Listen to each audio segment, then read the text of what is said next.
ओशो एक ऐसा नाम जिस पर जितनी बातें हुई उतनी ही ज़्यादा विवाद भी हुआ। कोई उन्हें महान संत मानता है तो कोई उन्हें सबसे विवादित गुरु कहता है। सवाल ये है कि आखिर ओशो को लेकर इतना विवाद क्यों हुआ? क्या उन्होंने कुछ गलत किया या फिर उन्होंने वो सोच कह दिया जिसे समाज सुनना ही नहीं चाहता था? ओशो का असली नाम मोहनचंद राजनेश था। वे बचपन से ही सवाल पूछने वाले इंसान थे। बड़े होकर जब वे बोले तो उन्होंने धर्म, भगवान, समाज, शादी, नैतिकता और राजनीति हर उस व्यवस्था पर सवाल उठाया जिसे लोग पवित्र मानते थे। यही पहली वजह थी विवाद की, क्योंकि अब कोई इंसान आपकी आस्था पर सवाल उठाता है तो वे दुश्मन बन जाता है। ओशो कहते थे कि धर्म ने इंसान को आज़ाद नहीं किया बल्कि डर में जीना सिखाया है। उन्होंने पाखंड, ढोंग और अंधविश्वास पर खुलकर बोला। मंदिर, मस्जिद और चर्च किसी को भी नहीं छोड़ा। यही बात धार्मिक संगठनों को नागवार गुजरी और ओशो को खतरनाक बताया जाने लगा। दूसरी बड़ी वजह थी सेक्स पर ओशो की बातें। ओशो ने कहा कि सेक्स कोई पाप नहीं बल्कि एक प्राकृतिक ऊर्जा है। उन्होंने कहा कि सेक्स को दबाने से इंसान बीमार होता है। भारतीय समाज जहां इस विषय पर खुलकर बात करना भी मना था, वहां एक संत का ऐसा बोलना लोगों को हजम नहीं हुआ। उन्होंने शब्दों को तोड़ मरोड़ कर पेश किया गया और उन्हें बदनाम किया गया। तीसरी वजह थी ओशो का ध्यान और जीवन शैली।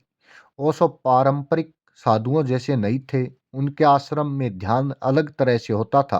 रोना, हंसना, चिल्लाना, नाचना। लोग इसे पागलपन कहते थे। ऊपर से उनके शिष्यों की महंगी जीवन शैली, लग्जरी कारें, खुले विचार, इससे लोगों को लगा कि यह कोई साधु नहीं बल्कि धोखा है। सबसे बड़ा विवाद तब हुआ जब ओशो अमेरिका गए और वहां रजनीशपुरम नाम से एक पूरा शहर बसाया गया। यह पहली बार था जब किसी गुरु के अनुयायियों ने अपना अलग शहर बनाया। अमेरिका सरकार को यह बात पसंद नहीं आई। वहां ओशो और उनके आश्रम पर जहर देने, धोखाधड़ी और कानून तोड़ने जैसी कई आरोप लगे। ओशो को गिरफ्तार किया गया और देश छोड़ने पर मजबूर किया गया। ओशो ने बाद में कहा कि अमेरिका में उन्हें धीरे धीरे जहर दिया गया जिससे उनका शरीर टूट गया। इस बयान ने विवाद को और बढ़ा दिया।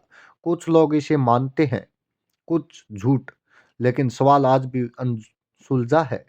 लोगों को लेकर विवाद की असली वजह यह थी कि वे किसी भी सिस्टम के अंदर फिट नहीं होते थे। वे न धर्म के थे, न अधर्म के, न राजनीति के, न समाज के। वे सिर्फ इंसान की आज़ादी की बात करते थे और इतिहास गवाह है, जो भी इंसान भीड़ के खिलाफ सोचता है उसे पहले बदनाम किया जाता है। ओशो खुद कहते थे, मुझे मानो मत, मुझे समझो। शायद विवाद इसलिए हुआ क्योंकि लोग समझना नहीं चाहते थे, सिर्फ मानना चाहते थे। और ओशो ने मानने से ज़्यादा सोचने पर जोर दिया। आज भी ओशो विवादों में है, लेकिन एक बात साफ है, जो इंसान सच बोलता है उसका विवादित होना तय है, क्योंकि सच हमेशा आरामदायक नहीं होता। धन्यवाद दोस्तों। अगर आपको वीडियो पसंद आई हो तो लाइक करें, चैनल को सब्सक्राइब करें।